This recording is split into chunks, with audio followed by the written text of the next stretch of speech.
cuadrilátero político, un cuadrilátero caliente. Le vamos a poner candela y aquí está con nosotros nuestro amigo Emilio Moyer Bernés. Mi estimado David, como siempre, a la vez un gustazo estar acá. Gracias, mi estimado Alejandro Abud Bujaita. Ya, perfecto. Ahí va más o menos. Alex López Munguía, guerrillero. No me digas así, así se llama uno. Que anda por allá. No, analista político. Analista político. Era para romper el hielo. Sí, de ponerle sabor a Carlos, y nuestro amigo y nunca bien ponderado, la voz más autorizada de Fernando Ríos. A la orden, presente. El tema de hoy, empezamos con nosocomios o hospitales. ¿Se enfermó alguien? No, hay una epidemia. Alguien se va a enfermar después de Hay eso. una epidemia. Empezamos, mi querido Emilio. Mi estimado David, estas notas sobre los hospitales, los de Tecashi, los de Ticul, que supuestamente tantos dimes y diretes que se robaron el dinero, que tienen fallas de diseño, que no autorizó el dinero de la federación, es muy sencillo, hay que irnos a los hechos. Durante la época de la administración del presidente Felipe Calderón, estos hospitales de Tecashi que empezó a construirse durante la administración del entonces gobernador Patricio Patrón Laviada, pues no se autorizaron. Ahora sí, durante la siguiente administración, la de Hugo Ortega, la federación misma no autorizó el dinero para concluir estos hospitales. Oye, pero cabía señalar que en el gobierno de Hugo Ortega la federación era de otro color. Por supuesto, era del PAN, era de Felipe Calderón. Así es. Y la misma federación, la Secretaría de Hacienda, la Secretaría de Salud, pues decidió, por cuestiones técnicas, funcionales, llámale lo que quiera, no asignar más recursos para la conclusión de esos hospitales, de Tecashi en particular.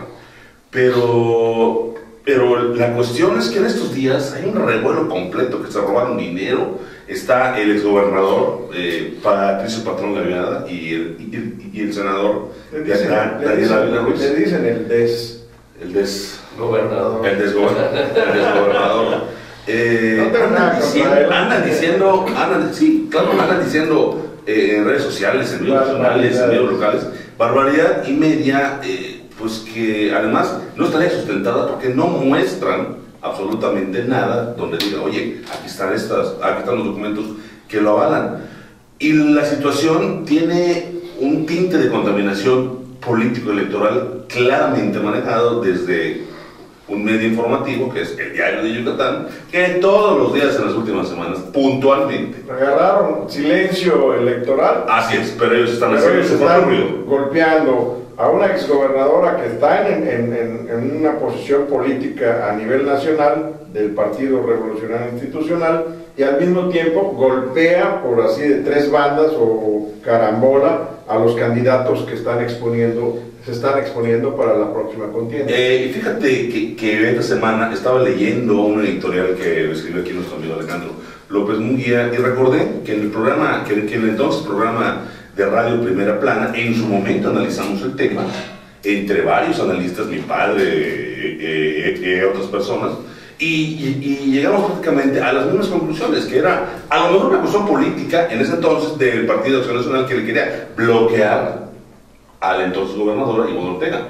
A lo mejor era eso, pero ahorita ya se cambiaron la camiseta, ya les dieron la vuelta por completo y están ahora intentando rasgarse, o mejor dicho, rasgarse las vestiduras, haciéndose las víctimas. Correcto. ¿Cómo ves, mi querido Fer? Pues es un caso complicado, pero al margen de los dimes y diretes, supongo que los ciudadanos lo que quisieran ver es que menos palabras y más acciones. Es decir, si algo está atorado, con razón o sin ella, veamos de qué se trata y vamos a destrabarlo y vamos a ver que sus hospitales funcionen. Y que las autoridades competentes sean las que investiguen de acuerdo, dónde quedaron los dineros. Y en efecto, si hay algún faltante, si hay alguna sospecha, que se investigue, que se castigue si fuera el caso.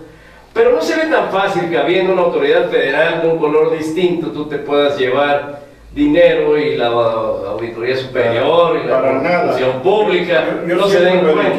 Yo siempre he dicho, la peor huella que se deja de un dinero es el federal. Correcto.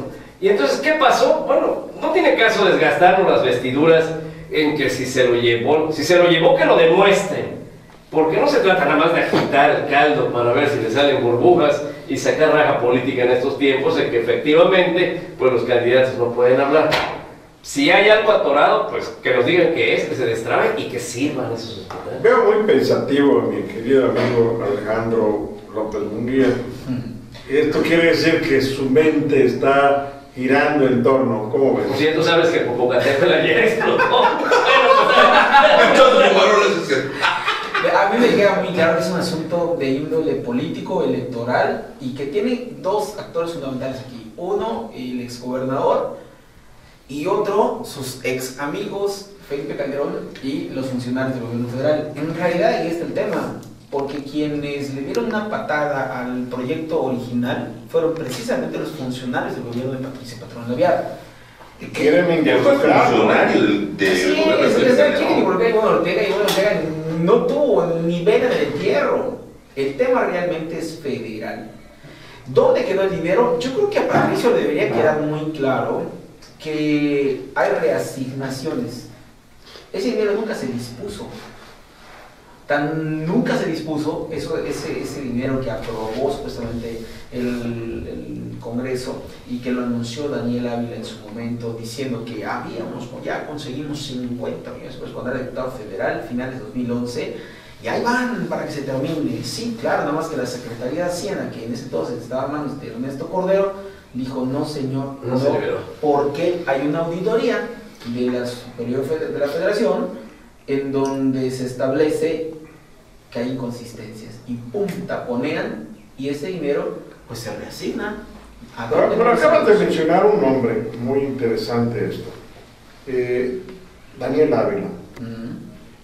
Daniel Ávila prende el cerillito a nivel nacional con una periodista, Denise Baker, y ella lo da a conocer sin ningún sustento, porque aquel no presentó documentos para la acusación que hizo. Hace unos días supe que te llamó o te mandó algún mensaje su jefa de prensa de Denise Baker. ¿Qué fue?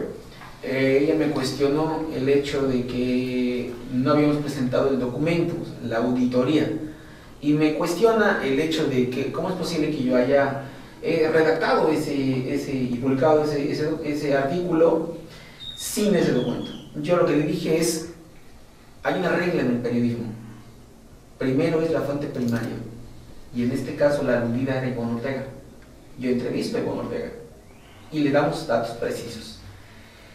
Insiste ella y entonces yo le reviro. A ver, ustedes le dieron voz a un mentiroso, a Daniel Ávila, que nunca presentó ningún sustento legal ni administrativo que pudiera probar ningún documento para sustentar lo que estaba diciendo. Oye, y es un precepto jurídico que quien acusa está obligado a probar. Por supuesto. Entonces yo le digo, en todo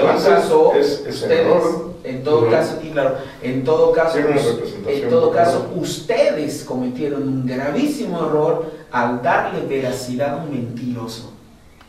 Y entonces me contesta, porque le digo, si quieres tanto el documento, pídeselo a Daniel. Claro. Él era diputado federal. Él es el que tiene que comprobar lo que ustedes acaba de iniciaron acusar. publicando una mentira. Y me dice, ok, muchas gracias. Bien, pues ya escucharon ustedes lo que está en el aire. Bueno, también queremos oír a nuestro amigo Alejandro Abud. Alejandro. No voy a abundar mucho. Es el Patricio Patrón, en conjunción con otras organizaciones interesadas en incidir en el proceso electoral, pues decidieron aprovechar e iniciar en el momento que termina el periodo de pre-campaña, inicia el periodo de silencio, esta arremetida mediática. ¿Será él, Alejandro, o es tonto útil de los que siempre han sido los titiriteros de estas cosas? Y estoy refiriéndome a quien publica estas cosas como el Diario de Yucatán. Pues es una conjunción de actores que en este momento, en este caso, es Patricio el que toma la bandera, toma la batuta, pues por ser un asunto que tiene que ver con una obra que inició él, ¿no? y pues de entre el menú de a ver dónde podemos ver qué podemos sacar raja política, electoral, mediática, pues vamos a agarrar el tema del hospital. ¿Quién lo toma? ¿No? Pues Patricio, dale. Y le dan Tú le el cuestionaste a fuego. Patricio Patrón Navidad que lo único que ha presentado no son pruebas. Claro, sino ya eso iba. Porque bueno, en este contexto que sale Patricio a dar en una que yo considero una cruzada casi. Porque está inspirado en Dante. Sí, porque está como me lo dijo ¿En qué infierno estará? En un diálogo. Porque los quintos infiernos, yo creo. No creo que esté en el purgatorio todavía. Yo creo. Está en el purgatorio. Está en el purgatorio. Y después de esto, pues yo creo que terminará en el infierno sin duda. Porque Nos dicen que va a tener un serio contrincante. Pues es que finalmente, pues es aquí solo ha tenido el escenario ahorita él, ¿no? Yo estoy entendiendo de que a los 5 que acusa, 4 son pesos pesados de la federación, Sí. en el momento que era presidente de la República, Felipe Calderón. A quien también le toca, finalmente. Claro. Le toca porque él Imagínate. siendo presidente de la República, el secretario de Salud, que es José Ángel Córdoba, que es una eminencia en Que por cierto se está jugando ahorita por el para la alcaldía de León. por el Partido Revolucionario Institucional, y dijo él, el tiempo del PAN ya se acabó. Ah, pues que no le dio panista. Porque no le- Mira, Y bueno, mira. yo para concluir, no hay que hacer muy largo porque ha sido muy tocado en redes sociales y en Hay que entrevistar a los interesados, ¿no? lo que ellos aluden. Ellos se han enfocado en decirle a la gente que hay mucho dinero en juego y que no se terminó el ¿Dónde hospital quedó ese y que dinero? dónde quedó ese dinero. Pero finalmente, ante las declaraciones de la otra parte, en este caso de Ivonne Ortega, de que hay un error de diseño, de que hay una serie de permisos que no fueron debidamente cumplidos. Y que fue un asunto de la federación. Ella no tenía nada que ver. Claro, porque al final todos los permisos y Yo creo que trámites es el los hace, y a eso iba, los hace el Patricio Patrón con la federación de Felipe Dinero Calderón. etiquetado. Dinero, Sí, claro, no se puede tocar. Pero bueno, Para nada. de lo que están hablando y se han concentrado en el tema de los dineros, pero desde mi punto de vista eso es un efecto, porque tuvo que haber una causa. Entonces yo empiezo a ir atrás, ¿no? Siguiéndole la huella al asunto, y yo los invito después a decir, bueno, ¿por qué hay un error de diseño? Si hay un error de diseño, ese error de diseño implica la derivación de costos adicionales que no estaban contemplados en el presupuesto adicional, en el presupuesto inicial. Entonces, pues si dicen que tienen todas las pruebas, no han dejado de decirlo, y hasta ahorita, incluso prometiendo presentarlas en el mismo diario Yucatán, hoy mismo el diario Yucatán exhibe la prueba que presenta Patricio, que no es más que el folio de una solicitud de información que pidió Que a lo mejor no fue ni bien presentada. probablemente hasta mal redactada, Más no tuvo la redactada. información, Pero ¿qué más puedes esperar de Patricio? entré a Infomex, caso metido ahí. Es como cuando alguien grita ladrón, mientras yo me estoy entré a toda la Infomex maleta, ¿no? hoy en la mañana para ver si el número de folio correspondía a una solicitud de información, y efectivamente, sí, ahí está, y él solicita una serie de cosas, pero eso no es prueba de nada, solo es una solicitud de acceso a la información. Él dice que también consultó a 11 dependencias. ¿Cómo lo solicitó? Es lo que hay que saber. No es el saber pedir está en el saber dar. Si a él no le han dado, dice, aquí no existe lo que tú estás pidiendo. Y ni siquiera Un daño exhibe. mediático, Y finalmente. ni siquiera, Así es. en todo caso, Completamente en todo mediático. caso, le pudo haber servido para exhibir el documento donde le niegan la información. No lo exhibe, solo exhibe la solicitud de acceso a esa información. Hasta ahorita no he presentado Pero le estamos dando demasiada importancia y estamos haciendo una apología de realmente un mentecato. Pero que hasta mentecato ahorita para mí pensado. es una burla con claros fines electorales, lo cual no solo es ilegal, es inadmisible. Bueno, ya la falta de ética. Durmió, el tema del hospital durmió el sueño de los justos. Bueno, 7 Hospital años. Regional de Alta Especialidad lo inauguró el presidente Fox y luego lo volvieron a cerrar y se quedó ahí hasta pasado mucho Y tiempo. qué bueno Y que lo mencionas. presupuestaron en 600 millones de pesos. Y terminó No, costando- en 1.200 millones de pesos. Porque tuvieron que arreglarlo y eso sí lo hizo el gobierno. Que traían los instrumentos y no cabían. Sí. Por eso sí lo arregló el gobierno de Ivonne Ortega, al igual que el hospital de Valladolid. Bueno, eso ya El hospital ya está por cuestiones de está humanidad. funcionando, el de alta especialidad está funcionando. Sí. El de Ticul está a punto de terminarse la obra y va a empezar. ¿En dónde no se metió funciones. Ivonne Ortega? En el de Tecash, porque ahí se detectaron irregularidades y no ella, no su gobierno, sino la propia federación. Bueno, La pues, Secretaría de Función que hablen los que deben. Pasamos a otro tema que también tiene su connotación a nivel de la República. Nos indica ya que nuestro tiempo está por vencer para el primer corte y lo vamos a dejar para lo que sigue. El tema este de el Papa Francisco. De repente una carta que se lanzó por allá a un amigo en una forma privada se vuelve un verdadero berenjenal de diplomacia. ¿Cómo ves? Una situación, digo, sí, efectivamente, una carta privada a un amigo cercano, en donde el Papa Francisco, sí entiendo que expresó su preocupación por lo que está pasando en México, sí entiendo que no le gustaría que eso pase ni en Argentina ni en ningún otro país del mundo, pero lo que es grave y aquí siento que como ser humano y como jerarca de la iglesia cayó en un error el Papa Francisco, es que estereotipó una situación al igual que le ocurrió a Colombia en el siglo pasado. O sea, los colombianos son narcotraficantes, los mexicanos son Bien, narcos. Emilio, nos vamos a un Sí, nos vamos a corte otro. y regresamos.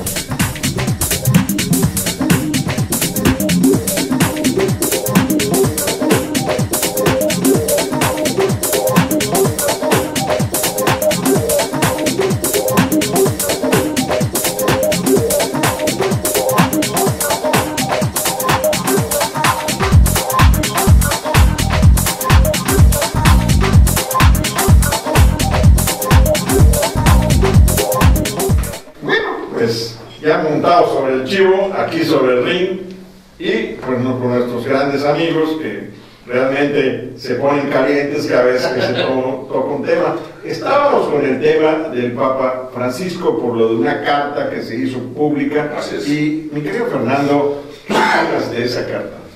Bueno, yo creo que las cosas que se dicen en privado, pero que las dice un personaje público, siempre encierran un contenido más profundo que si cualquiera de nosotros aquí en la plática coloquial, cercana y cerrada, pudiéramos tener alguna expresión inapropiada.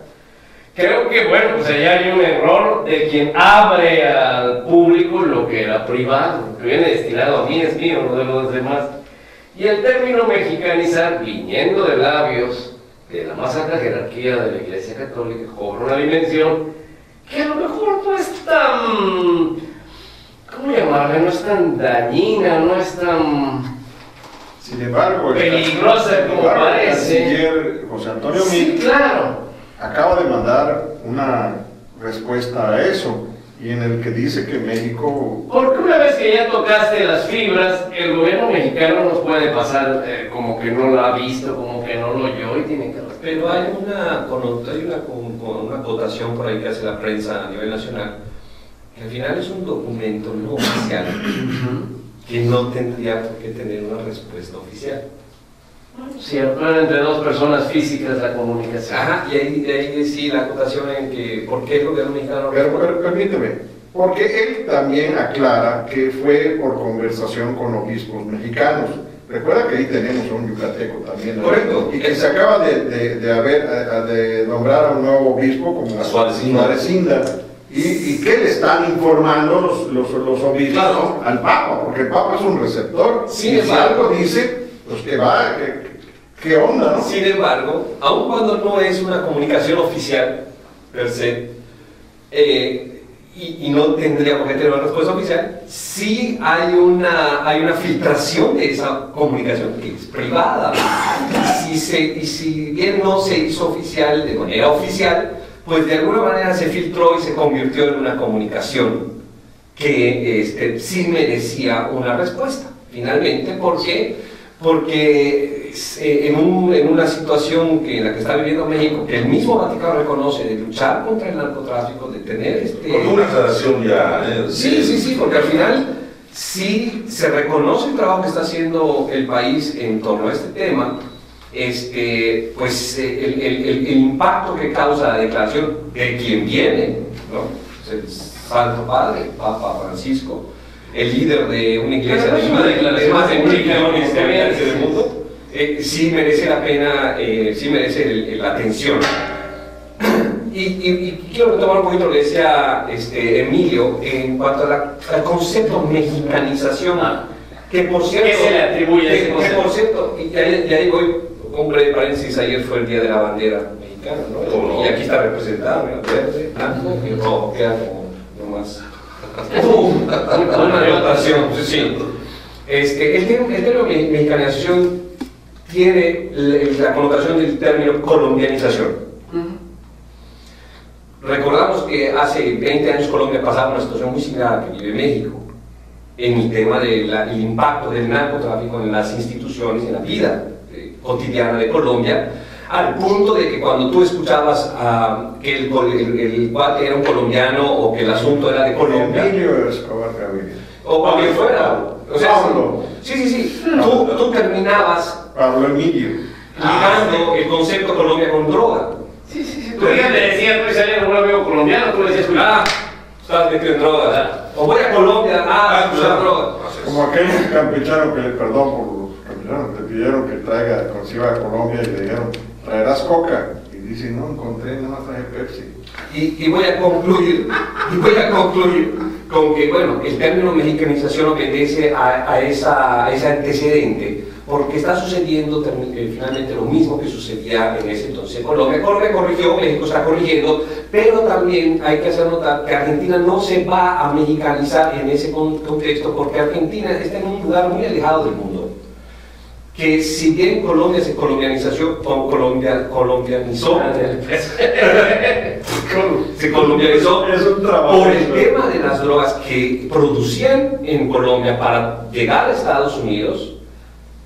El México se mexicanizó en este trasiego, porque es el puente, pero Argentina a lo mejor sufre otro tipo de efecto en este sentido, pero mexicanización, colombianización no creo que sea.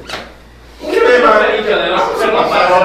Que no fue dicho con ninguna mala intención ni con presencia de ofensa. de vacaciones el Papa, ¿eh?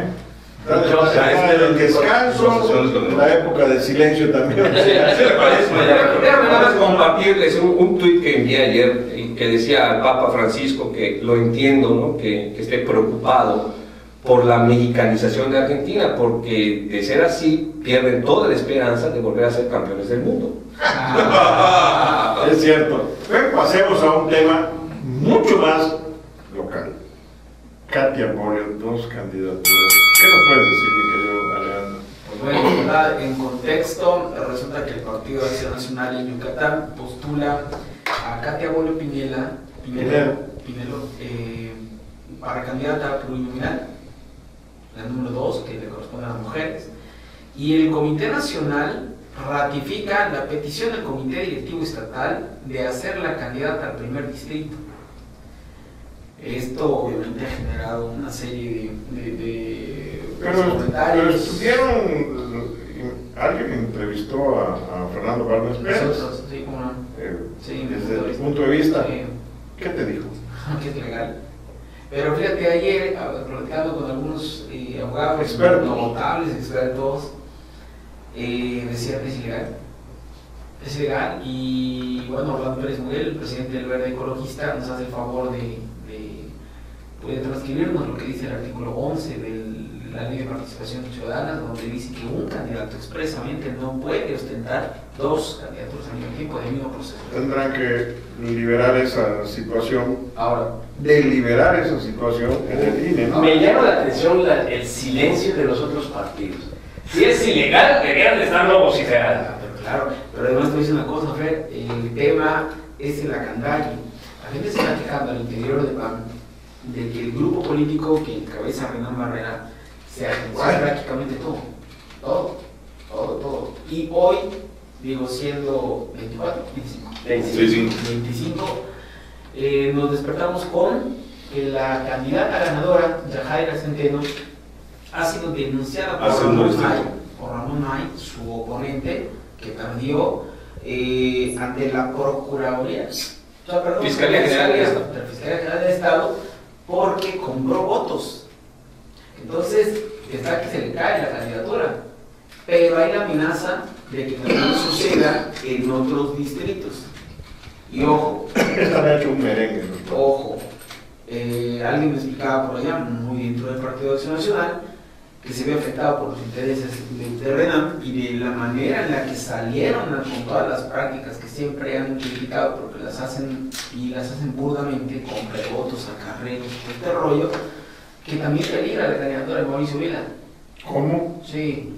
No puede ser. Sí. Me sorprende. Sí. Es el caso ¿Cómo de ser? Rita Fajá también. Bueno, lo de Rita sí es un problema muy grande, porque Rita era una de las que acopiaba la lana de todos los Así apoyadores es. y ella también ponía de su ponina, creo que más del 50% de lo que Y la normalmente patearon. la De patearon, forma, o sea, porque además, realmente le burdo. jugaron cubano. Burdo, así Fíjate que es. hubieran hecho esto, Rita, ve al primer distrito. Ve. O Katia, vete al primer distrito. Como dijo Benito Rosell. Benito Rosell dice, a ver, entre estas dos candidaturas, la de mayor jerarquía es la de mayoría relativa por el primer distrito. Que vaya Katia Bolio por el primer distrito. Y dejas la flor y se la dejas a Rita, que es de las que... Ahorita andan De en Rita pláticas para ustedes, para conocimiento de ustedes, ahorita andan en pláticas con dos personas. Una es como Movimiento Ciudadano, Mira. que le puede aportar mucha economía, porque eso es vital para una campaña política, y también con el PRI. Oye, y de todo esto, ¿qué dice el diario de Yucatán? No. Que ha vendido la idea de que de un lado están los buenos y del otro lado están los malos. Todo el tiempo, Es un maniqueísmo. Es un maniqueísta. Mira, lo que está pasando Adelante. ahorita en el PAN y se empieza a reflejar con esta situación que platica, que informa Alejandro, porque ya está circulando en las redes, incluso ya está la noticia ahí. El PAN vivió su jornada electoral después de un proceso que trataron de guardar reformas, pero no pudieron. Se vio, se evidenció el desaseo con el que trabajan en sus campañas internas. Pero llegada la jornada electoral, se hace la votación, se eligen, todo el mundo con tal de dar ese mensaje de unidad y de que todos se levantan las manos y se aplauden y tal, pero luego viene la cruda. ¿Ah? Viene el desempance de la fiesta esta falsa y empiezan a surgir el verdadero sentir de los que fueron dañados en su calidad como personas, que vieron cómo les compraban los votos de manera brutal y hoy empiezan a reventar las bombas que bueno, finalmente están mostrando lo que realmente es el Partido Nacional y va a terminar beneficiando las campañas del PRI, especialmente la de Nevio Torres. Ya perdieron la esencia aquella y la mística que se tenía cuando ellos proclamaban al público, a la gente, o al que los quisiera escuchar, que eran limpios, impolutos, eran santos, y que los malos estaban del otro lado, los diablos eran los del PRI, y, en fin, los corruptos. Esa estigmatización. ¿Por qué? No, Ya la esencia misma de un partido como ese se está desvaneciendo totalmente. Porque aquí se ha perdido, lamentablemente, la esencia ética más básica y sobre todo que en el PAN desafortunadamente se sigue jugando una política rupestre cuando en el mundo y en México hay visos de cambios. Digo, En general, estamos atrasados todavía con respecto a otras naciones, pero hay mucho de cambio. O sea, se empieza a jugar ya con una visión de Estado a largo plazo, una visión donde lo importante es que el país está avanzando. Pero el seguir con el discurso de que ellos son los malos, nosotros los buenos, y nosotros somos los salvadores, y nosotros somos los impolutos, y nosotros somos todo lo mejor. Cuando en los hechos, el PAN hizo una campaña de mucho así, despliegue de propagandístico y tal, y el PRI hizo una campaña muy sobre, no sé, las reformas, hoy en día están en un silencio. Bueno, el primer aporte de... ¿Qué opinaría Carlos Castillo Peraza, amigo? No, pero ¿qué opinaría? ¿Cuál sería? Piensa tú, que lo conociste bien. Pues sí, efectivamente, sí tuve oportunidad de leer, de conocer, de hablar con él. Es un hombre más idealista de la política, pero el mundo ideal, mi estimado David, no existe. Diría lo que dijo Javier. Ahí están los hechos. Lo que dijo Javier Correa, esto es un cochinero.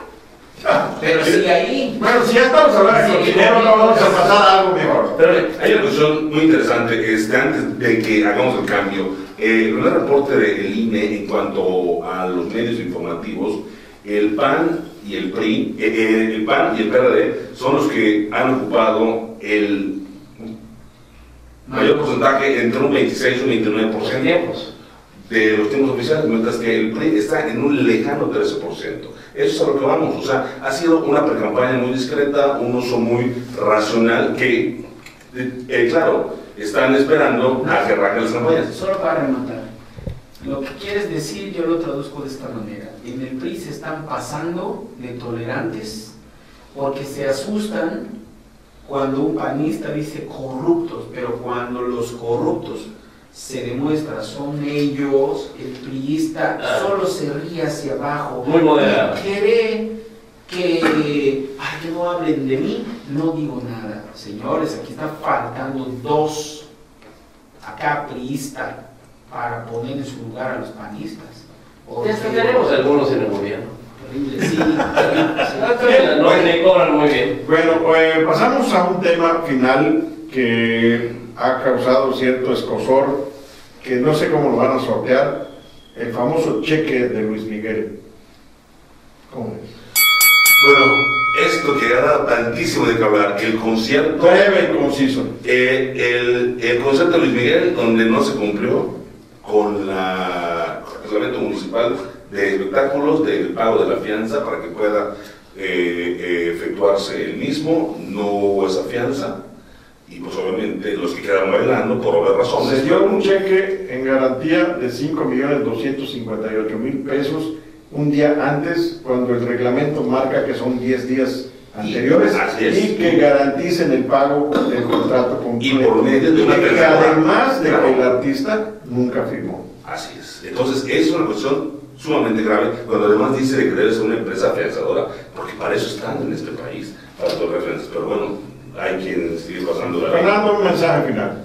Pues yo creo que vienen tiempos interesantes, hay que estar pues con el ojo bien abierto, con los oídos también perceptibles para que estos temas que atañen a la sociedad, pues hay que ponerlos a la palestra, y cuando haya que quejarse de algo, no solamente nos quejemos, vamos a actuar.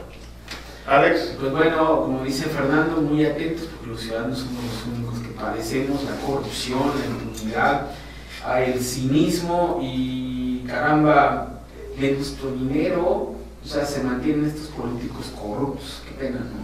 Ni hablar. Alex. Sí, el entregar un cheque sin certificado de que haya fondos en él para garantizarle a los ciudadanos que van a comprar un boleto, que va a ver un espectáculo, es dejar a la ciudadanía, como en este caso, y como en muchos otros casos por parte del ayuntamiento, como a la deriva. O sea, si el garante de este tipo de espectáculos es el Se les ayuntamiento, expone a lo peor. y no les importa. Bien, pues esto fue un cuadrilátero en el que ustedes escucharon los conceptos que ellos vierten, y que en lo personal quiero decirles que ha tenido cierta repercusión en el ámbito nacional. Hemos recibido mensajes de varios medios de comunicación de Guanajuato, principalmente de León, de Guadalajara, en un portal que se llama notisistema.com, el cual estamos nosotros afiliados como Federación Mexicana de Medios de Comunicación Alternativos, y han tenido respuesta en varios periódicos a nivel del norte del país y recientemente en la ciudad y puerto de Campeche. Esto se los estoy comunicando para que sepan ustedes de que Cuadrilátero está a ese nivel y que realmente, bueno, pues seguimos con ello, y muchas gracias por ser tan amables de sintonizarnos o de vernos en las redes sociales, en el Facebook, en el Twitter, en el portal www.opiniondeyucatán.com y en los que nuestros amigos viralizan a través de sus propios medios. Muchas gracias por todo.